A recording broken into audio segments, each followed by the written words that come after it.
மக்கள் இன்னைக்கு வந்து ரொம்ப முக்கியமான நாள். நம்ம ஒவ்வொருத்தரும் தமிழகத்தில் இருக்கிற ஒவ்வொருத்தருக்கும் வந்து நம்மளோட கடமை என்ன, ஜனநாயக கடமை வந்து இந்த ஓட்டு போடுறது. நான் அந்த ஓட்டு வந்து போட்டுட்டேன்.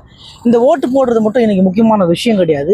இது யாருக்கெல்லாம் அந்த ஓட்டு போடுறதுக்கு உரிமை இருக்குதோ, அந்த வயது வரம்பு இருக்குதோ, அத்தனை பேரும் வந்து அந்த கடமையை பண்ணணும். ஆனால் அந்த கடமை எல்லாராலும் பண்ண முடியுதா அப்படின்ற ஒரு கேள்விக்குறி இன்னைக்கு வருது. ஏன் அப்படின்னு கேட்கும்பொழுது, நம்ம சென்னையில் இருக்கிற பெரும்பாலான வந்து ஊருக்கு வந்து போகிறாங்க, வேலை செஞ்சுட்டு சென்னையிலேருந்து கிளம்பி ஊருக்கு போகிறாங்க. அந்த அத்தனை பேருமே ஊருக்கு போய் சேர்ந்துட்டாங்களான்றது ரொம்ப மிகப்பெரிய கேள்விக்குறியாக இருக்குது.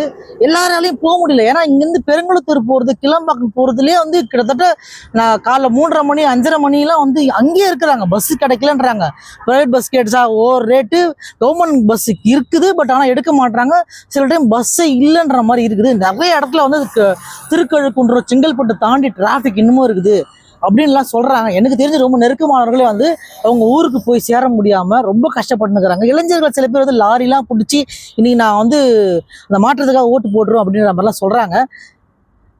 இது எப்படியோ வந்து கவர்மெண்ட் ஒத்துழைக்காம மக்கள் வந்து ஓட்டு போட முடியாத நிலைமைக்கு தள்ளியிருக்கிறாங்கன்னு தான் சொல்லணும். ஏன்னா வந்து பஸ்ஸு இல்லை, நான் ஊருக்கு போனால் தான் நான் ஓட்டு போடுவேன், ஊருக்கே போக முடியல, நான் எப்படி ஓட்டு போடுவேன்னு பல பேர் வந்து ரொம்ப போகிற வழியில் இருக்கிறாங்க, பாதி வழியில் இருக்கிறாங்க, போய் சேராமல் இருக்கிறாங்க. இதுக்கெல்லாம் யார் தான் என்ன பண்ண முடியும்னு தெரில. இந்த மாதிரி நம்ம மக்கள் நிறைய பேர் இருக்கிறாங்க, பாதியிலே இருக்கிறாங்க, ஓட்டு போட அவசரப்படுறாங்கன்னா சொல்கிறதுக்கு ஒன்றும் இல்லை.